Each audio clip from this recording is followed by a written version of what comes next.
श्रीमद् भगवद गीता का 5वां अध्याय कर्म तथा संन्यास योग।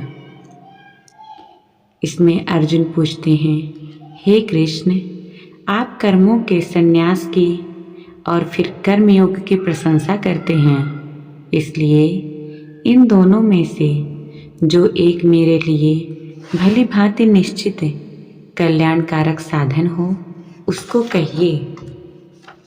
श्री भगवान बोले, हे अर्जुन, कर्म संन्यास और कर्म योग ये दोनों ही परम कल्याण के करने वाले हैं, परंतु उन दोनों में भी कर्म संन्यास से कर्म योग साधन में सुगम होने से श्रेष्ठ है।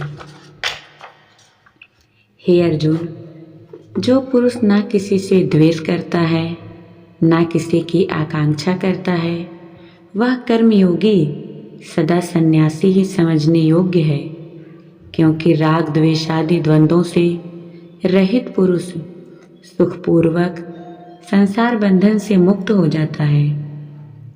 उपर्युक्त संन्यास और कर्म योग को मूर्ख लोग पृथक पृथक फल देने वाला कहते हैं, ना कि पंडित जन, क्योंकि दोनों में से एक में भी सम्यक प्रकार से स्थित पुरुष दोनों के फल रूप परमात्मा को ही प्राप्त होता है। ज्ञान योगियों द्वारा जो परम धाम प्राप्त किया जाता है, कर्म योगियों द्वारा भी वही प्राप्त किया जाता है। इसलिए जो पुरुष ज्ञान योग और कर्म योग को फल के रूप में एक देखता है, वही यथार्थ देखता है। परंतु हे अर्जुन, कर्म योग के बिना संन्यास अर्थात मन, इंद्रिय और शरीर द्वारा होने वाले संपूर्ण कर्मों में कर्तापन का त्याग प्राप्त होना कठिन है, और भगवत स्वरूप को मनन करने वाला कर्मयोगी परब्रह्म परमात्मा को शीघ्र ही प्राप्त हो जाता है। जिसका मन अपने वश में है, जो जितेंद्रिय एवं विशुद्ध अंतःकरण वाला है और संपूर्ण प्राणियों का आत्मरूप परमात्मा ही जिसकी आत्मा है, ऐसा कर्मयोगी कर्म करता हुआ भी कर्म में लिप्त नहीं होता।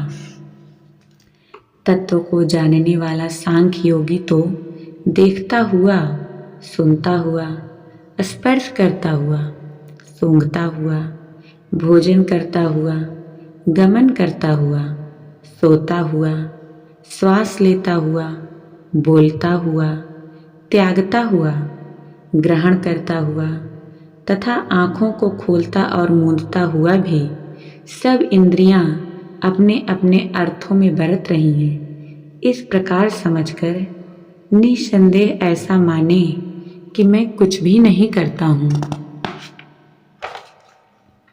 जो पुरुष सब कर्मों को परमात्मा में अर्पण करके और आसक्ति को त्याग कर कर्म करता है, वह पुरुष जल से कमल के पत्ते की भांति पाप से लिप्त नहीं होता। कर्मयोगी ममत्व बुद्धि रहित केवल इंद्रिय, मन, बुद्धि और शरीर द्वारा भी आसक्ति को त्याग कर अंतःकरण की शुद्धि के लिए कर्म करते हैं। कर्मयोगी कर्मों के फल का त्याग करके भगवत प्राप्ति रूप शांति को प्राप्त होता है, और साकाम पुरुष कामना की प्रेरणा से फल में आसक्त होकर बंधता है। अंतःकरण जिसके वश में है, ऐसा सांख्य योग का आचरण करने वाला पुरुष न करता हुआ और न करवाता हुआ ही 9 द्वारों वाले शरीर रूप घर में सब कर्मों को मन से त्याग कर आनंद पूर्वक सच्चिदानंद घन परमात्मा के स्वरूप में स्थित रहता है। परमेश्वर मनुष्य के ना तो कर्तापन की, न कर्मों की और न कर्म फल के संयोग की ही रचना करते हैं, किंतु स्वभाव ही उनका सब में बरत रहा है। सर्वव्यापी परमेश्वर भी ना किसी के पाप कर्म को और ना किसी के शुभ कर्म को ही ग्रहण करता है, किंतु अज्ञान के द्वारा ज्ञान ढका हुआ है, उसी से सब अज्ञानी मनुष्य मोहित हो रहे हैं। परंतु जिसका वह अज्ञान परमात्मा के तत्व ज्ञान द्वारा नष्ट कर दिया गया है, उनका वह ज्ञान सूर्य के सदृश उस सच्चिदानंद घन परमात्मा को प्रकाशित कर देता है।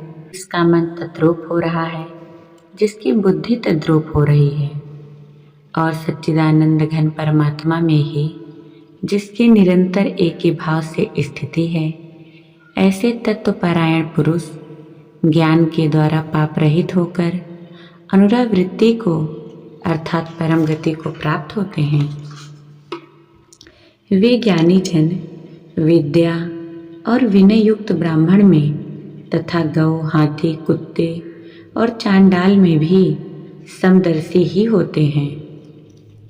जिसका मन समभाव में स्थित है, जिसके द्वारा इस जीवित अवस्था में ही संपूर्ण संसार जीत लिया गया है, क्योंकि सच्चिदानंद घन परमात्मा निर्दोष और सम है, इससे वे सच्चिदानंद घन परमात्मा में ही स्थित हैं।